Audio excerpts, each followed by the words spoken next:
Although Jobs was the founder and creative force of Apple, the Apple board of directors wanted an experienced executive to be president of the company. Jobs interviewed dozens of candidates before he focused on someone from outside the tech world, Pepsi CEO John Sculley. I wasn't really interested in joining Apple or being the CEO of Apple. I thought I was highly unqualified. But Steve, in those days, he had long black hair and very piercing palmetto berry eyes. He looked down at his running shoes, and then he looked up at me. And he said, "Do you want to sell sugar water for the rest of your life? Or do you want to come with me and change the world?" With that famous question, legendary Apple founder Steve Jobs persuaded John Sculley to give up a successful career at Pepsi to join him and become CEO of Apple. During his 10 years at Apple, he launched desktop publishing and the PowerBook, the most successful notebook computer at that time. Revenue was up 1,000% over Sculley's decade with Apple, and Apple became the most profitable computer company in the world. 2 years after Sculley worked for Apple, Steve Jobs left the company he had founded. Was it true that Sculley was the one who had fired Steve Jobs then? What did Sculley do before joining Apple to become known as one of the world's most respected marketing innovators?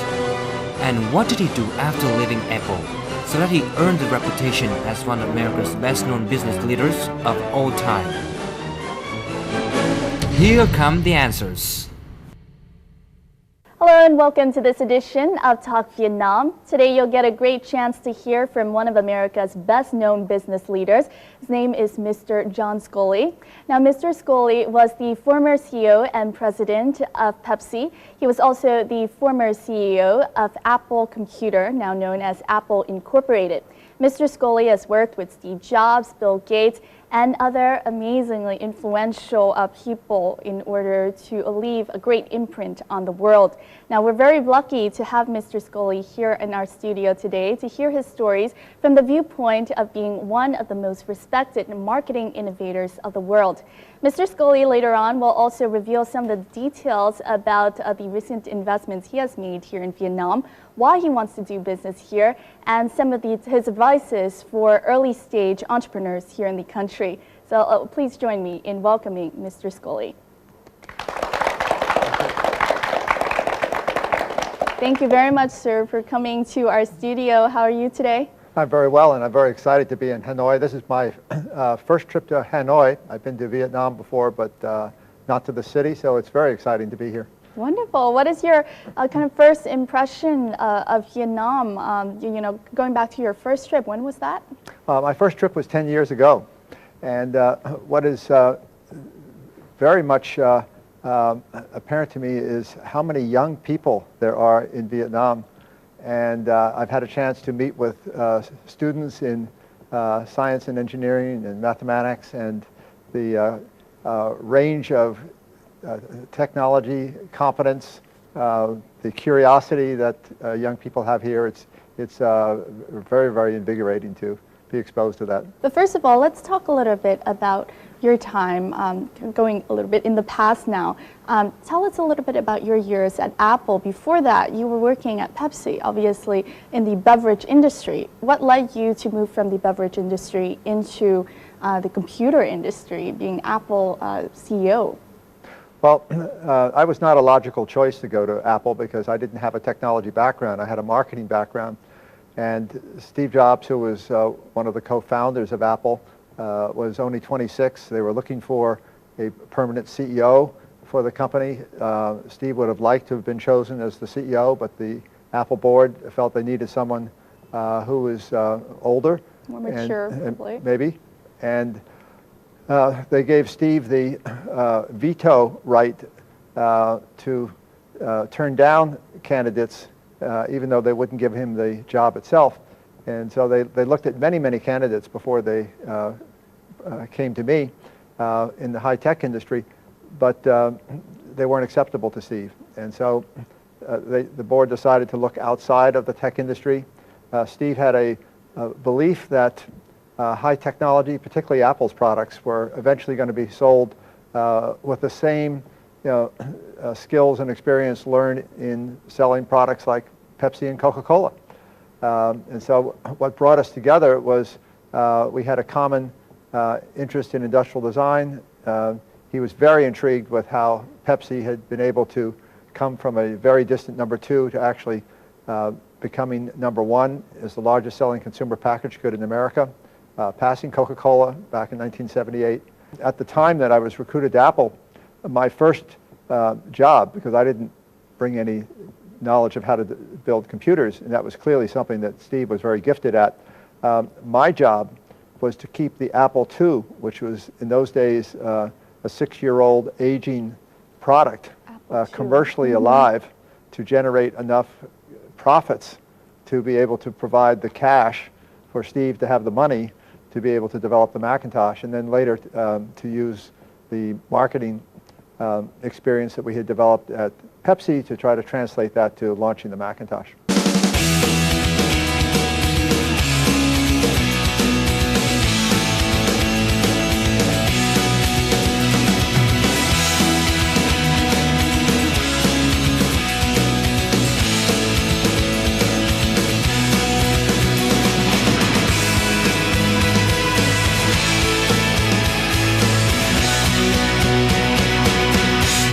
Tell us a little bit about your relationship with Steve. Steve and I had an incredibly good relationship during the few years that we worked together. So the fact that we ended up in a clash was really quite contrary to the relationship that we had most of the time working together.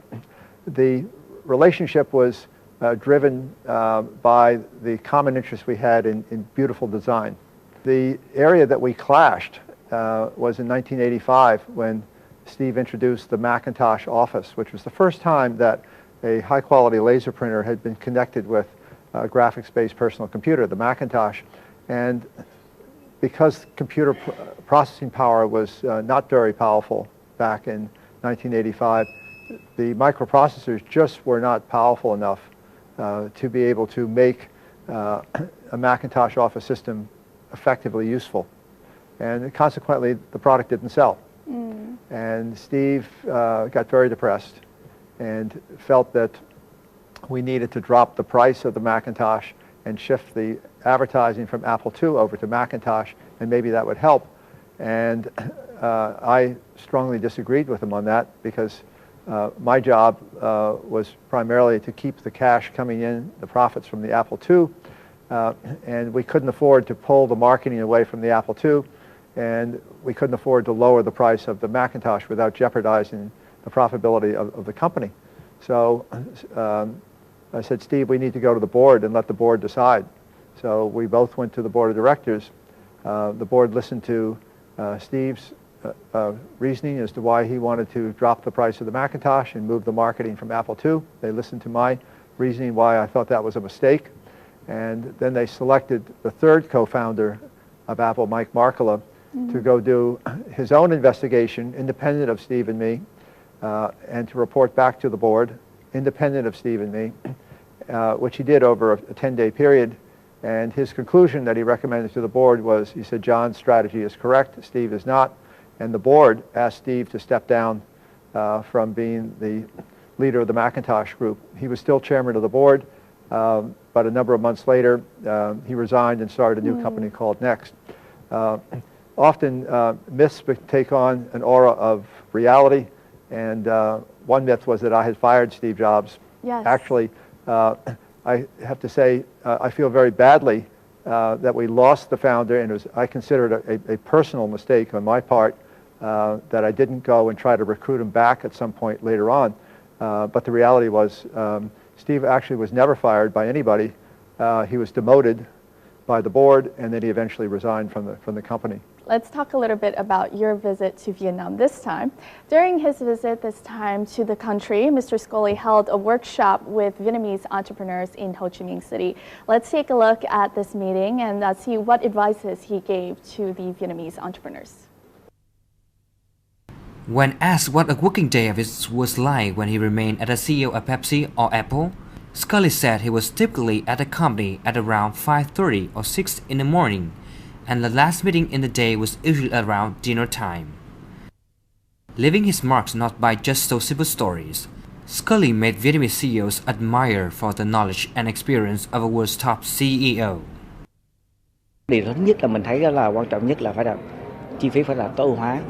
Cái điều thứ hai đó là để mà phát triển được lâu dài, chúng ta phải có sự sáng tạo. Thì qua những cái cách mà ông đã sáng tạo trong marketing để có những cái mà quảng cáo mà chỉ bỏ $1 triệu nhưng cuối cùng họ có lợi nhuận lên, có đạt được giảm được chi phí lên tới $45 triệu do những cái quảng cáo miễn phí. Đây là một bài học rất là hay trong cái sự sáng tạo trong marketing của ông. Điều tôi cảm thấy rất là ấn tượng đối với ông đó là ông nói về cái văn hóa của người Mỹ, đó là cho phép được thất bại. Cái mà văn hóa của người châu Á mình hơi thiếu sót trong cái việc này, thì tôi nghĩ nó rất là hữu ích trong cái việc mà kinh doanh và quản trị trong công ty, cũng như là đối xử với con cái tuổi trẻ sau này. Thì mình nghĩ một cái điều đó nó sẽ giúp cho cái nhóm trẻ cảm thấy tự tin hơn, không có cảm thấy bị bi đát sau những cái lần thất bại, bởi vì trong cuộc đời của mình thế nào cũng có những cái lúc mà phải thất bại, và nếu có được những cái điều như vậy thì mình cảm thấy nó tự tin để mà tiếp tục phấn đấu và thử một lần nữa. Còn nếu mà quá hà khắc hoặc nghiêm khắc với những cái thất bại của mình thì sau lần thất bại coi như là chấm hết, thì nó là sẽ không phải cái điều hay. John Scully confirmed that success would come to those entrepreneurs whose goal and vision are beyond money. What I've learned is that the entrepreneurs I work with never give up. And they say, well, John, we've asked you to help us for 4 years, for 5 years, now it's 6 years, and we haven't had a success yet. I said, don't worry. I said, I have watched how you work. I see your talents. I see the enthusiasm and passion you have. The destination is not the money. The money is the consequence. The destination is to make a difference. And ultimately, people who are successful with the right reasons often end up being very financially successful too.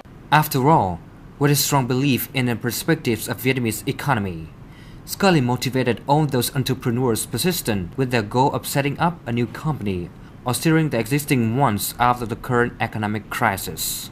Even though times may be tough right now in Vietnam, I'm very optimistic. I believe in globalization, and I believe that Vietnam has a wonderful future ahead of it. I'm impressed with the talented people here. I'm impressed with the work ethic. I'm impressed with just the perspective people have on life. And I think over the next 3 to 5 years, we're going to see many more positive times, many opportunities, and many success stories.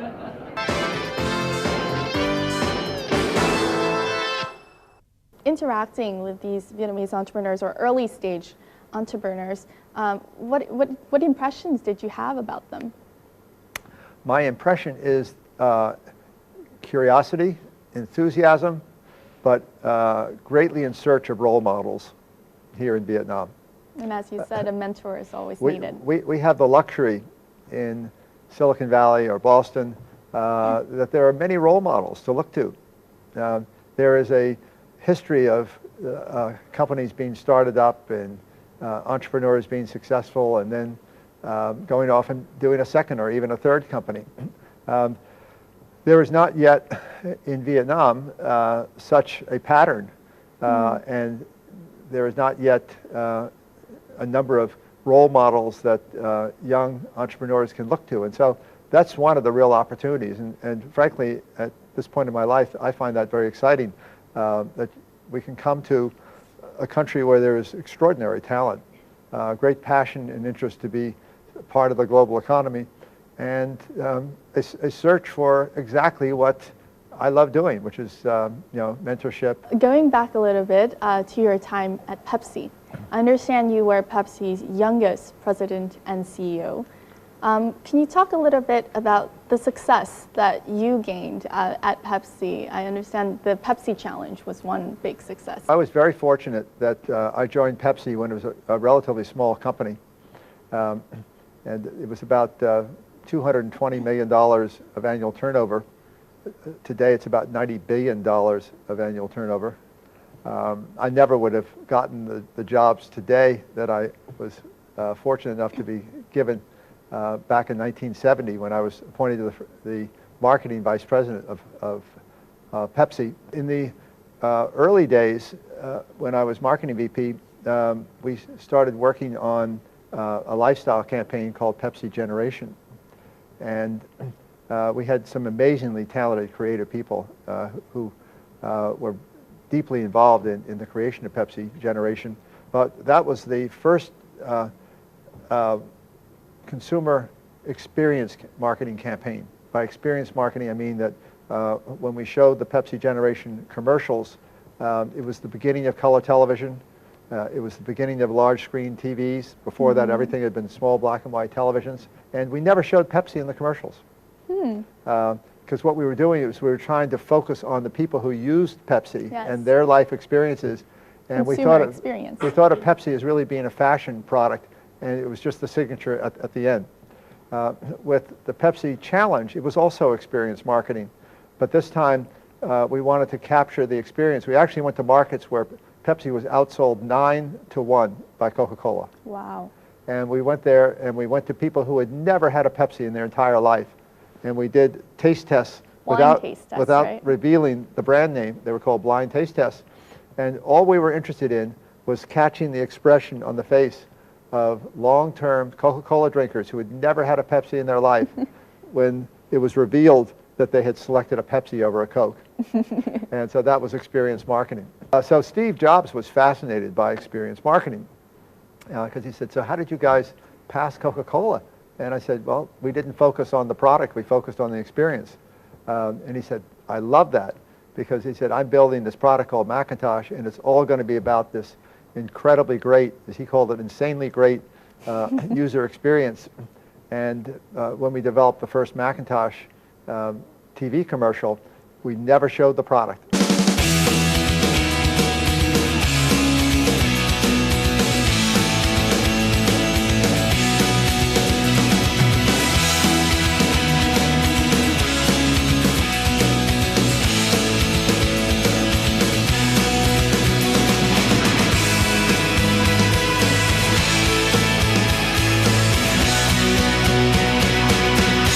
The marketing strategy that you had used at Pepsi, focusing on consumer experience rather than the product itself, proved to be quite successful at Apple. What were some of the other marketing strategies that you applied at Apple? Steve was a great believer in selling products as fashion statements. And so we looked at Apple products back in the 1980s as really fashion statements in terms of how we said people will want others to see them. And we also marketed Apple products with the perspective of Hollywood movies, because we said in the movie industry, it's all about hit products. And so our vision in the 1980s was you build only 1 or 2 products a year, and you hopefully try to build a hit product. And you put all of your talent and energy into that. Most technology companies build hundreds of products, and you don't know which one do they really care about. You know? The brilliance of Steve Jobs was that he knew exactly which of those few products to create. He was highly disciplined, and he always said the most important decisions are not what you put in, it's what you leave out. And his ability to simplify, and always make sure that it was tested against the user experience. Now, looking back at the years at Apple, what would you say you were most proud of? I was most proud of being able to spend 10 years working with some of the most talented people I've ever met in my entire life. For me, it was a chance to learn just how many talented people are able to create things in small teams and actually transform the world. These people were, in most cases, far more talented than I was, and had just amazing passion about what they were doing. And being able to be a part of that community was just an extraordinary experience. And so I decided when I left Apple, I said, I've got to find a way that I can continue to get a seat at the table with talented people. And I decided the way to do that was not to be a CEO, because I'd done that a few times, but to be a mentor, and to be an investor, and to be a rainmaker. A rainmaker means help close deals. The Rainmaker. And so that's what I've been doing for 20 years, mentor, rainmaker, investor.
and great focus on education. I mean, all of these things are long-term going to be extremely advantageous to Vietnam. So if I look at Vietnam over a longer term, I only see with great optimism.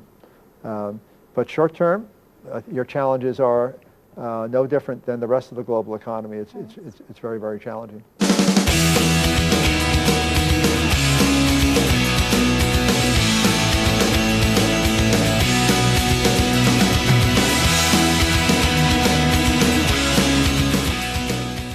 Now, what are the top three things, if you can name them, that a strategic entrepreneur should never forget? I think you need to be working in a company for the right reasons.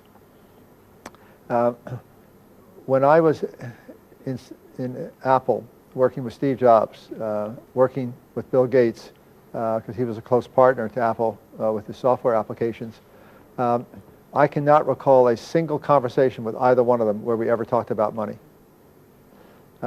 Money was not the destination. Money was the consequence. And Steve was never actually that much interested in money. He was interested in no compromise, beautiful products, changing the world, making people's lives different, as he would say, making a dent in the universe. And Bill was the same way. They had completely different philosophies of how to do it. They couldn't have been more radically different, and yet both of their strategies were immensely successful. So make sure you're in a company for the right reasons. It isn't just to join a company to make money. It's to join a company because you think you can make a contribution to the success of the company. We have a saying in America, get the right people on the bus and get them on the right seats on the bus, which means that success in an entrepreneurial business is always about the team. It's not about one individual. So that's why you need the right people on the bus, get them in the right seats on the bus. That's why I said, in retrospect, I wish I hadn't been picked as CEO of Apple, though I still wish I was hired by Apple for 10 years, because I think Steve would have been the natural CEO, even though he was young, because he was the product visionary, and that was a product-centric business. And I could be been at his side as the marketing guy. But it's really important not to let your ego get in the way. Fortunately, I don't think Vietnamese have egos like we do in the United States, because our culture is very much about the individual. Asian culture tends to be about harmony of the group, and that's a wonderful characteristic to develop, because while celebrating the creativity of the individual, gives us companies like Facebook and Twitter and Apple and Google and so forth, that harmony of the team, is an equally important value. I'm pretty sure many young entrepreneurs would be curious. I mean, you mentioned that work is a big part of your life, and you're obviously very passionate about it. You're working until now, and you work with your friends and families, which makes it a big part of your life. So how would you define happiness?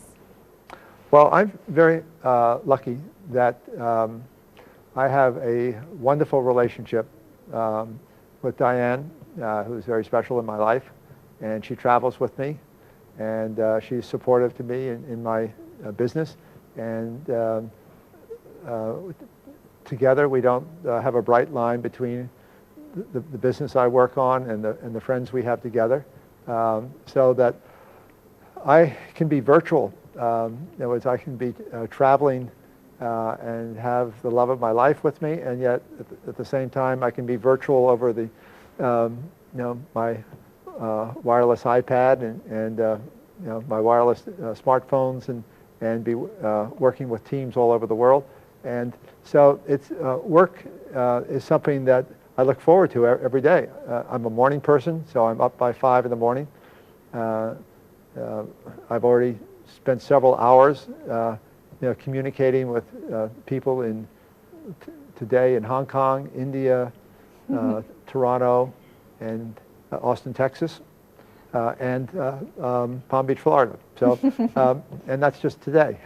Yes. So I can be virtual in every way, and I don't really think of this as work. I think of it as this is what I do. It's your life.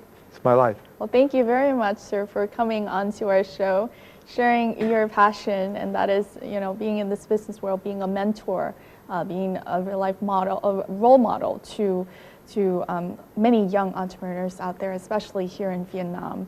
We wish you the best of health and luck and success in your future road. Thank you very much for inviting me. Thank you, sir.